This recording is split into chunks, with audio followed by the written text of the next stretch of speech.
ഒട്ടും വെള്ളം ചേർക്കാണ്ട് എണ്ണയൊക്കെ തെളിഞ്ഞു വരുന്നൊരു വറുത്തരപ്പ് എങ്ങനെ ഉണ്ടാക്കാമെന്ന് കണ്ടാലോ.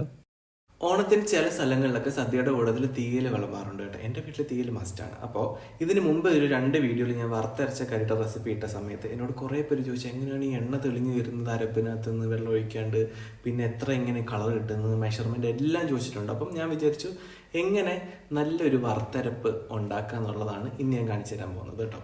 എല്ലാവർക്കും അപ്പോൾ സന്തോഷമായി കാണുമല്ലോ, എല്ലാവർക്കും ഉപകാരമല്ലേ. അപ്പോൾ നമുക്ക് വേഗം ഉണ്ടാക്കിയാലോ. ഇതൊരു ചെറിയ തേങ്ങ മുഴുവൻ ഞാൻ എടുത്തിട്ടുണ്ട്, അതിട്ട് കൊടുക്കുക. പിന്നെ ഒരു 3-4 ചെറിയുള്ളി അരിഞ്ഞതും കുറച്ച് കറിവേപ്പിലയും കൂടെ ഇടണം കേട്ടോ. ഈ തേങ്ങ നമ്മൾ ശരിക്കും മിക്സിയിലിട്ടൊന്ന് കറക്കി എടുക്കുകയാണെങ്കിൽ നല്ല പെട്ടെന്ന് തേങ്ങ നന്നായിട്ട് വറുത്ത് കിട്ടും, ഈവനായിട്ട് വറുത്ത് കിട്ടും. ഓക്കെ, അപ്പോൾ അതാ ഇതുപോലെ ആയതിനു ശേഷം പൊടികൾ ചേർത്ത് കൊടുക്കാം. പൊടികൾ എന്തൊക്കെയാണ് ഞാൻ കൊടുത്തേക്കാം കേട്ടോ. ഇതിനകത്ത് എക്സ്ട്രാ ഞാൻ പെരിഞ്ജീരകം ചേർക്കുന്നുണ്ട്, കാരണം നമ്മൾ നോൺ വെജ് വറുത്തരച്ച് നോൺ വെജ് കറി വെക്കുന്ന സമയത്ത് പെരിഞ്ജീരകം ചേർക്കും, ഇല്ലെങ്കിൽ ബാക്കി പൊടികൾ മാത്രം ചേർത്താൽ മതി. എന്നിട്ട് അതുകൂടെ ചേർത്ത് ഒരു 2-3 മിനിറ്റോടെ വീണ്ടും ലോ ഫ്ലെയിമിൽ നന്നായിട്ട് ഇളക്കുക, പൊടിയുടെ പച്ചമണമൊക്കെ മാറണ്ടേ. അതിനുശേഷം ഒന്ന് തണുക്കുക, അതായത് ചെറു ചൂട് വേണം കേട്ടോ. എന്നിട്ട് അത് മിക്സിയുടെ ചെറിയ ജാർ കേട്ടോ, ചെറിയ ജാറിലിട്ട് ഇങ്ങനെ അരച്ചെടുക്കുക. എന്നിട്ട് ഇടയ്ക്ക് തുറന്ന് വീണ്ടും ഒന്ന് ഇളക്കിയിട്ട് കൊടുക്കണം. അങ്ങനെ 3-4 തവണ ചെയ്യുമ്പോഴത്തേക്കും കുറച്ച് എണ്ണയൊക്കെ തെളിഞ്ഞ് വരും കേട്ടോ. അങ്ങനെ ഇതിങ്ങനെ ആവർത്തിച്ചുകൊണ്ടിരിക്കുക ഒരു 3-4-5 തവണ.